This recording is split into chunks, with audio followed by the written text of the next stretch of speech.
আচ্ছা, একবার ভাবুন তো, রাতের আকাশ হঠাৎ সাইরেনের শব্দে কান পাতা দেয়, আর দেখা গেল আকাশ থেকে বৃষ্টির মতো শত শত রকেট ধেয়ে আসছে। মনে হচ্ছে না যেন মুহূর্তেই সব শেষ হয়ে যাবে? কিন্তু ঠিক তখনই মাটি থেকে আগুনের গোলার মতো কিছু একটা সা করে ওপরে উঠে গেল, আর চোখের পলকে ওই রকেটগুলোকে মাঝ আকাশেই টুকরো টুকরো করে দিল। দেখুন, এই দৃশ্যটা কিন্তু কোনো সিনেমার নয়, এটা একটা ভয়ঙ্কর বাস্তবতা। আর এই বাস্তবতার জবাব হিসেবেই তৈরি হয়েছে কিছু অসাধারণ প্রযুক্তি।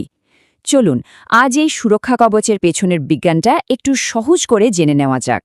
রাতের আকাশে যেটাকে আমরা আতশবাজির মতো দেখি, সেটা আসলে আধুনিক প্রযুক্তির এক অবিশ্বাস্য কারসাজি। এর নাম হলো আয়রন ডোম। ইসরায়েলের এই আকাশ প্রতিরক্ষা ব্যবস্থাকে অনেকেই বলেন পৃথিবীর অন্যতম সেরা একটা মিসাইল শিল্ড। তবে এই সিস্টেম কিন্তু একদিনে তৈরি হয়নি। এর পেছনের কারণটা হল ২০০৬ সালের এক সংঘাত। তখন হাজার হাজার স্বল্প পাল্লার রকেট ছোড়া হয়েছিল, আর সেই ভয়াবহ অভিজ্ঞতা থেকেই জন্ম হয় এই প্রযুক্তির। তো প্রশ্ন হল, এই জাদুকরী সিস্টেমটা আসলে কাজ করে কিভাবে? চলুন এর পেছনের জটিল প্রযুক্তিটাকে একদম সহজ ভাষায় ডিকোড করা যাক। পুরো ব্যাপারটা মূলত ৩টা সহজ ধাপে হয়। প্রথমত, এর শক্তিশালী রাডার, যেটাকে আমরা চোখ বলতে পারি, সেটা ধেয়ে আসা রকেটকে খুঁজে বের করে। এরপর সিস্টেমের কন্ট্রোল ইউনিট বা মস্তিষ্ক দ্রুত হিসেব করে ফেলে রকেটটা ঠিক কোন দিকে যাচ্ছে। আর সবশেষে যদি দরকার হয়, তাহলে লঞ্চের থেকে একটা ইন্টারসেপ্টর মিসাইল ফায়ার করা হয়। কিন্তু সবচেয়ে মজার ব্যাপার হল এর মস্তিষ্কের বুদ্ধিমত্তা। সিস্টেমটা ১ সেকেন্ডেরও কম সময়ে হিসাব করে ফেলে যে রকেটটা ঠিক কোথায় গিয়ে পড়বে। আর এটা কিন্তু সব রকেটের জন্য মিসাইল ছোড়ে না, কেবল তখনই মিসাইল ছোড়ে যখন দেখে যে রকেটটা কোনো শহর বা জনবহুল এলাকায় পড়তে যাচ্ছে। যদি দেখে যে ওটা কোনো খালি মাঠে পড়বে, তাহলে সিস্টেমটা অযথাই একটা দামি মিসাইল নষ্ট করে না। আর যে ইন্টারসেপ্টরটা ছোড়া হয়, মানে তামের মিসাইল, ওটা আরও বেশি স্মার্ট। ওটা কিন্তু শত্রুর রকেটকে গিয়ে সরাসরি ধাক্কা মারে না, বরং এর মাথায় থাকা বিশেষ সেন্সরের সাহায্যে রকেটটার একদম কাছে চলে যায়, আর তারপর নিজেই বিস্ফোরিত হয়। ওই বিস্ফোরণের যে শক ওয়েভ বা ধাক্কা, তাতেই শত্রুর রকেটটা মাঝ আকাশে ধ্বংস হয়ে যায়। আর এই নিখুঁত আর স্মার্ট প্রযুক্তির কারণেই কিন্তু সাধারণ অবস্থায় আয়রন ডোমের সাফল্যের হার প্রায় ৯০%-এরও বেশি। ভাবা যায়?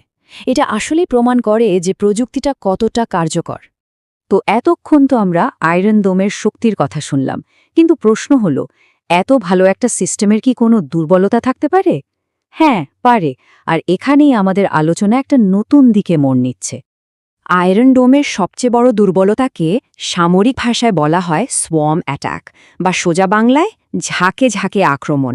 এর মানে হল একসাথে এত বেশি রকেট ছোড়া হয় যে সিস্টেমের পক্ষে আর সামাল দেওয়া সম্ভব হয় না।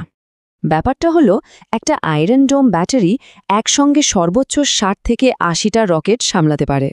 কিন্তু ভাবুন তো, যদি এর চেয়ে অনেক বেশি, ধরুন একবারে কয়েক হাজার রকেট ধেয়ে আসে, তাহলে কি হবে? যখন হাজার হাজার রকেট একসঙ্গে আসে, তখন সিস্টেমের রাডার আর মস্তিষ্ক দুটোই বিপুল পরিমাণ তথ্য প্রসেস করতে গিয়ে ওভারলোড হয়ে যায়। এই ব্যাপারটাকে বলা হয় সিস্টেমকে স্যাচুরেট করে দেয়া। আর এর ফল কি হয়? সিস্টেমটা তখন কিছু রকেটকে আর আটকাতে পারে না, আর সেগুলো ওই সুরক্ষা কবচ ভেদ করে জনবহুল এলাকায় গিয়ে আঘাত হানে। এর আর একটা বড় দুর্বলতা হল টাকা পয়সার হিসেব। একটা জিনিস খেয়াল করুন, যে রকেটটা আসছে সেটার দাম হয়তো বড়জোর কয়েকশো ডলার, আর সেটাকে ধ্বংস করতে যে মিসাইলটা ব্যবহার করা হচ্ছে সেটার দাম প্রায় $৫০,০০০। মানে বুঝতেই পারছেন, লম্বা সময় ধরে যুদ্ধ চললে এই খরচটা সামলানো প্রায় অসম্ভব। ঠিক এই দুটো বড় দুর্বলতা, মানে সোয়ার্ম অ্যাটাক আর বিপুল খরচ, এই দুটোকে কাটানোর জন্যই এখন একটা ভবিষ্যতের প্রযুক্তি নিয়ে কাজ চলছে, আর এর নাম হল আয়রন বিম। তাহলে আয়রন বিম কিভাবে এই সমস্যার সমাধান করছে? খুব সহজ। আয়রন ডোম যেখানে মিসাইল ব্যবহার করে, আয়রন বিম সেখানে ব্যবহার করবে উচ্চ শক্তির লেজার। আয়রন ডোম যেখানে অনেক দামি আর ঝাঁকের আক্রমণে দুর্বল, আয়রন বিম সেখানে অবিশ্বাস্যভাবে সস্তা আর বিশেষভাবে এই ধরনের আক্রমণের জন্যই তৈরি করা। আচ্ছা, খরচটা ঠিক কতটা কম? যেখানে একটা তামির মিসাইলের দাম প্রায় $50,000, সেখানে আয়রন বিমের প্রত্যেকটা লেজার শটের খরচ হবে মাত্র $2 থেকে $3। হ্যাঁ, ঠিকই শুনেছেন। এই অবিশ্বাস্য পার্থক্যটাই কিন্তু যুদ্ধের অর্থনীতিকে পুরোপুরি বদলে দিতে পারে। মিসাইল থেকে লেজারে এই যে একটা প্রযুক্তিগত পরিবর্তন, এটা কিন্তু শুধু খরচই কমাচ্ছে না, এটা আকাশ প্রতিরক্ষার পুরো ধারণাটাই পাল্টে দিচ্ছে। আমরা ফিজিক্যাল মিসাইলের সীমাবদ্ধতা থেকে বেরিয়ে এসে এখন ডিরেক্টেড এনার্জি বা শক্তিচালিত অস্ত্রের যুগে প্রবেশ করছি। তাহলে শেষ প্রশ্নটা এটাই, এই ধরনের লেজার প্রযুক্তি কি আসলেই ভবিষ্যতের যুদ্ধের গতিপথ পুরোপুরি পাল্টে দেবে? ব্যাপারটা নিয়ে কিন্তু ভাবনার অনেক অবকাশ আছে।